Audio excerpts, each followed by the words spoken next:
Good morning, everyone. Today is Sunday, August the 2nd, 2026, 10:22 a.m. First, I want to say, Valador Harris, Valamagulis. All men must serve, and all men must die. Now, hello to everybody. It's your man, Mr. Mungo Bay, reporting. Welcome back to another Made by Mastery discussion. Today's discussion I entitled The Watcher at the Gate. Why did I entitle this discussion The Watcher at the Gate? Every day, influences approach the gate of your mind. They arrive as ideas, opinions, conversations, fears, assumptions, even memories and interpretations. Some seek to strengthen your judgment, others seeking to weaken it. Yet, most people never stop to examine what they allow to enter into their minds. They accept a thought because it's constantly repeated. Embrace an opinion because it's popular amongst the people, or adopt a belief because it has become familiar with them. But in doing so, they unknowingly surrender their own authority over their own kingdoms God gave them together. Now, today, we're going to examine one of the greatest disciplines of mastery, becoming the watcher at the gate of your own mind.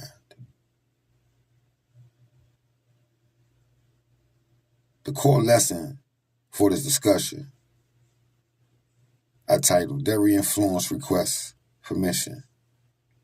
The first lesson is that every influence requests permission, whether we realize it or not. No thought possesses authority simply because it appears. Authority is granted the moment you accept it without examination. That is why influence deserves to be questioned before it deserves to be believed. Ask yourself, where did this idea originate? Is it supported by evidence? Does it agree with truth? Or merely with repetition? Does it strengthen the discipline or encourage confusion? These questions are not signs of doubt. They are signs of vigilance. Without a watcher, your mind becomes vulnerable of infiltration. Fear enters disguised as caution. Limitation enters disguised as realism. Borrowed opinions enter disguised as personal convictions. Before long, all your decisions no longer are directed or examined by principles that you personally took hold to, but by influences you never consciously chose. Now, the mind is not a public corridor through which area influence can pass freely. It's your command center for your life. Whatever enters repeatedly will eventually seek to govern, will seek to usurp the throne.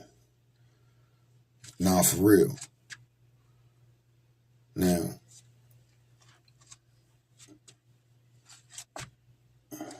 I'm going to go ahead and move forward because we really don't have a whole lot of time. So, the second lesson I want to share with you is the gate determines the kingdom. The second lesson is that the condition of the gate determines determines the condition of your kingdom. Every belief begins as a thought. Every decision begins as a belief. Every habit begins as a decision. Destiny is built upon habits you repeatedly practice. If the beginning is corrupted, the outcome eventually going to be corrupted as well. You see, this is why the greatest protection is it got nothing to do with security, physical security, knives, guns, all that. I'm not saying that those are not important to protect yourself. So don't get it mixed up. But what I'm saying is,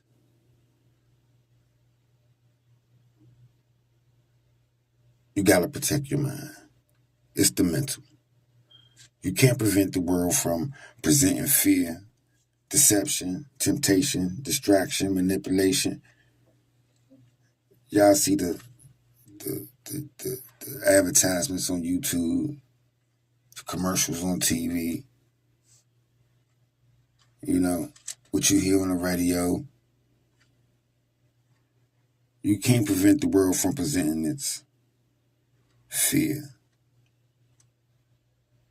You see, mastery is not isolation from the world either. You know, you can't just go and lock yourself in a closet somewhere, just shut yourself off from the world. This what the world is, you got to do business. And you got to engage with others. We learn from one another. So mastery is discernment within. It's just being aware. It's the ability to hear without surrendering, to observe without absorbing, to consider without automatically believing.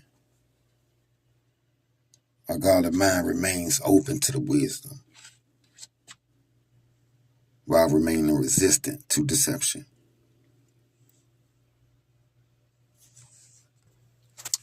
Now,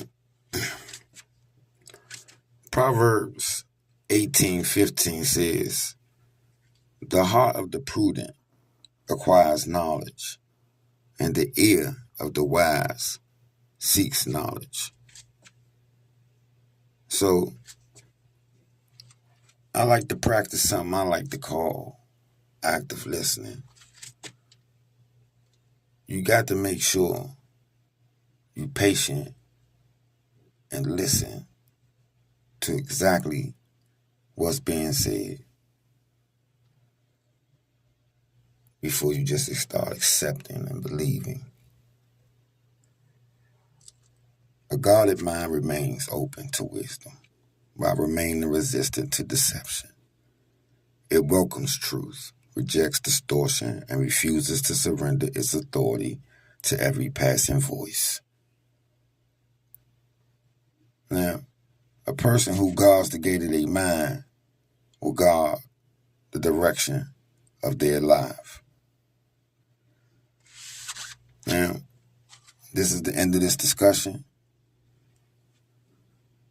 And y'all know how I like to end.